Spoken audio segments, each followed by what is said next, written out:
Hi hello ನಮಸ್ಕಾರ, welcome back to Kannada ಕ್ರಿಕ್ Hungama. ಬನ್ನಿ friends, ಇವತ್ತಿನ ಒಂದು ಇಂಟ್ರೆಸ್ಟಿಂಗ್ ಅಪ್ಡೇಟ್ನ ಬಗ್ಗೆ ನಾನು ಹೇಳಕ್ಕೆ ಹೋಗ್ತಾ ಇದ್ದೀನಿ. ಏಷ್ಯಾ ಕಪ್ ಡೇಟ್ ಅನೌನ್ಸ್ ಆಗಿದ್ದರ ಬಗ್ಗೆ ಒಂದು ಕ್ಲಿಯರ್ ಅಪ್ಡೇಟ್ ನಾನು ನಿಮ್ಮ ಮುಂದೆ ತರ್ತಾ ಇದ್ದೀನಿ. ಅದಕ್ಕಿಂತ ಮುಂಚೆ ಇನ್ನು ಯಾರೆಲ್ಲ ನಮ್ಮ ಚಾನೆಲ್ನ ಸಬ್ಸ್ಕ್ರೈಬ್ ಮಾಡಿಲ್ಲ ಅವರು ಸಬ್ಸ್ಕ್ರೈಬ್ ಮಾಡ್ಕೊಳ್ಳಿ ಅಂತ ಹೇಳ್ತಾ ಆಲ್ ನೋಟಿಫಿಕೇಶನ್ ಆನ್ ಮಾಡ್ಕೊಳ್ಳಿ. ಏಷ್ಯಾ ಕಪ್ 2025 ನಡೀತಾ ಇದೆ, ಕನ್ಫರ್ಮ್ ಡೇಟ್ ಆಗಿದೆ. ಯಾವಾಗ ಅಂತ ಹೇಳ್ತೀನಿ. ಈ ವಿಡಿಯೋನ ಪೂರ್ತಿಯಾಗಿ ನೋಡಿ ಅಂತ ಹೇಳ್ತಾ, ಏಷ್ಯಾ ಕಪ್ ನಡೀತಾ ಇರೋದು ಸೆಪ್ಟೆಂಬರ್ 4 ಅಥವಾ 5ನೇ ತಾರೀಕು ಡೇಟ್ ಕನ್ಫರ್ಮ್ ಆಗಿದೆ.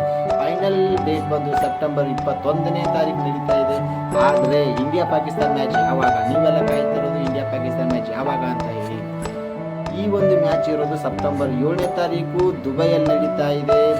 ಪಕ್ಕಾ ಕ್ಲಿಯರ್ ಇನ್ಫಾರ್ಮೇಶನ್ ಅಂತಾನೆ ಹೇಳ್ಬೋದು. ಇನ್ನು ಮುಂದೆ ಪೂರ್ತಿ ಅಪ್ಡೇಟ್ ಬೇಕು ಅಂತಂದರೆ ಮುಂದಿನ ವಿಡಿಯೋದಲ್ಲಿ ನಾನು ನಿಮಗೆ ಅಪ್ಲೋಡ್ ಮಾಡ್ತೀನಿ. ಅದಕ್ಕಿಂತ ಮುಂಚೆ ಇನ್ನು ಯಾರೆಲ್ಲ ನಮ್ಮ ಚಾನೆಲ್ ಸಬ್ಸ್ಕ್ರೈಬ್ ಮಾಡಿಲ್ಲ ಅವರು ಸಬ್ಸ್ಕ್ರೈಬ್ ಮಾಡ್ಕೋಬೇಕಾಗಿ ಹೇಳ್ತೀನಿ. ನೆಕ್ಸ್ಟ್ ಅಪ್ಡೇಟ್ ಏನಪ್ಪ ಅಂತಂದರೆ ವೈಭವ್ ಸೂರ್ಯವಂಶಿ ಈ ಒಬ್ಬ ಬ್ಯಾಟರ್ ರಾಜಸ್ಥಾನ್ ರಾಯಲ್ಸ್ ಪರ ಒಂದು ಪಾದಾರ್ಪಣೆ ಮಾಡಿ ಶತಕವನ್ನು ಹೊಡೆದು ಅಲ್ಲೂ ಕೂಡ ಮಿಂಚಿದಂಥ ಈ ಒಬ್ಬ ಬ್ಯಾಟರ್ ಇವಾಗ ಅಂಡರ್ 19 ಒಂದು first ODI, second ODI, third ODIನಲ್ಲಿ ಭರ್ಜರಿಯಾದಂಥ ಒಂದು ಆಟ ಆಡಿದ್ದನ್ನು ನೋಡಿ ಎಲ್ಲ ದಿಗ್ಗಜರು ಕೂಡ ಈ ಒಬ್ಬ ಬ್ಯಾಟ್ಸ್ಮನ್ ಜಸ್ಟ್ 14 ವರ್ಷದ ಈ ಒಬ್ಬ ಬ್ಯಾಟ್ಸ್ಮನ್ ಬಂದು ಇವರು ಅಂಡರ್ 19 ಬ್ಯಾಟ್ಸ್ಮನ್ ಅಲ್ಲ, ಒಬ್ಬ ಸೀನಿಯರ್ ಪ್ಲೇಯರ್ಗಳ ಜೊತೆ ಆಡಬೇಕಾದಂಥ ಒಂದು ಪ್ಲೇಯರ್ ಅಂತ ಹೇಳಿ ದಿಗ್ಗಜರು ಪ್ರತಿಯೊಬ್ಬರೂ ಕೂಡ ಈ ವೈಭವ್ ಸೂರ್ಯವಂಶಿ ಅವರ ಬಗ್ಗೆ ಮಾತಾಡ್ತಾ ಇದ್ದಾರೆ. ಇವರು ಇಂಗ್ಲೆಂಡ್ ಅಂಡರ್ 19 ಮ್ಯಾಚ್ನಲ್ಲಿ ಫಸ್ಟ್ ODIನಲ್ಲಿ 19 ಬಾಲ್ನಲ್ಲಿ 48 ರನ್ಗಳನ್ನ ಹೊಡಿತಾರೆ. ಅದೇ ರೀತಿಯಾಗಿ ಸೆಕೆಂಡ್ ODIನಲ್ಲಿ 45 ರನ್ನು ಕೇವಲ 34 ಬಾಲ್ನಲ್ಲಿ ಹೊಡಿತಾರೆ. ಇನ್ನು ಥರ್ಡ್ ODIನಲ್ಲಿ 31 ಬಾಲ್ನಲ್ಲಿ 86 ರನ್ಗಳನ್ನ ಹೊಡೆಯೋದ್ರ ಮೂಲಕ ಎಲ್ಲರೂ ಹುಬ್ಬೇರಿಸುವಂತೆ ಮಾಡ್ತಾ ಇದ್ದಾರೆ. ಈ ಒಬ್ಬ ಬ್ಯಾಟರ್ ಇದೇ ಥರ ಆಡ್ತಾ ಹೋಯ್ತು ಅಂದರೆ ಆದಷ್ಟು ಬೇಗ ಒಂದು ಸೀನಿಯರ್ ಪ್ಲೇಯರ್ಗಳ ಜೊತೆ ಸೇರ್ಕೊಳ್ಳೋದಂತೂ ಪಕ್ಕ ಕನ್ಫರ್ಮ್ ಅಂತಲೇ ಹೇಳ್ಬೋದು. ಅಷ್ಟು ಚೆನ್ನಾಗಿ ಈ ಒಂದು ಬ್ಯಾಟ್ಸ್ಮನ್ ಬ್ಯಾಟ್ ಬೀಸ್ತಾರೆ. ಅದ್ಭುತವಾದಂಥ ಒಂದು ಸ್ಕಿಲ್ ಇದೆ ಅಂತಲೇ ಹೇಳ್ಬೋದು. ನೆಕ್ಸ್ಟ್ ಅಪ್ಡೇಟ್ ಇಲ್ಲಿದೆ ನೋಡಿ ಫ್ರೆಂಡ್ಸ್.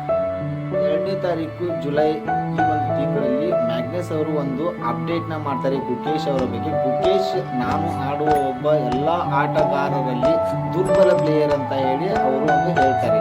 ಅದು 2nd ಜುಲೈಯಲ್ಲಿ ಈ ಒಂದು ಅಪ್ಡೇಟ್ನ ಮಾಡ್ತಾರೆ. ಆದರೆ 3rd ಜುಲೈಯಲ್ಲಿ ಗುಕೇಶ್ ಬೀಟ್ ಮ್ಯಾಗ್ನೆಸ್, ಅಂದರೆ ಗುಕೇಶ್ ಅವರು ಮ್ಯಾಗ್ನೆಸ್ ಅವ್ರನ್ನ ಸೋಲಿಸ್ತಾರೆ. ಅಂದರೆ ಅದಕ್ಕೆ ಹೇಳೋದು ಯಾರ ಬಗ್ಗೆಯೂ ಕೂಡ ನಾವು ಕೀಳಾಗಿ ಮಾತಾಡಬಾರ್ದು, ಅವರ ಒಂದು ಸ್ಟ್ರೆಂತ್ ಏನಂತ ಹೇಳಿ ತಿಳ್ಕೊಂಡು ಮಾತಾಡಬೇಕು. ಅದು ಕೇವಲ 24 ಗಂಟೆಗಳಲ್ಲಿ ಅವರ ದುರಹಂಕಾರ ಎಲ್ಲ ನಾಶ ಆಯಿತು, ಎಲ್ಲ ಮಣ್ಣು ಪಾಲಾಯಿತು. ಇದನ್ನು ಮ್ಯಾಗ್ನೆಸ್ ಅವರು ಅರ್ಥಕೊಳ್ಬೇಕಂತ ಹೇಳಿ ನಾನು ಈ ಅಪ್ಡೇಟು ನಿಮ್ಮ ಮುಂದೆ ತಂದಿದ್ದೀನಿ.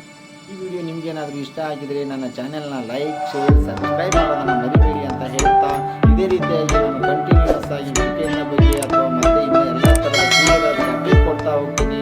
ಮತ್ತೆ ಸಿಗೋಣ ಮುಂದಿನ ವಿಡಿಯೋದಲ್ಲಿ. ಟಾಟಾ, ಬಾಯ್ ಬಾಯ್.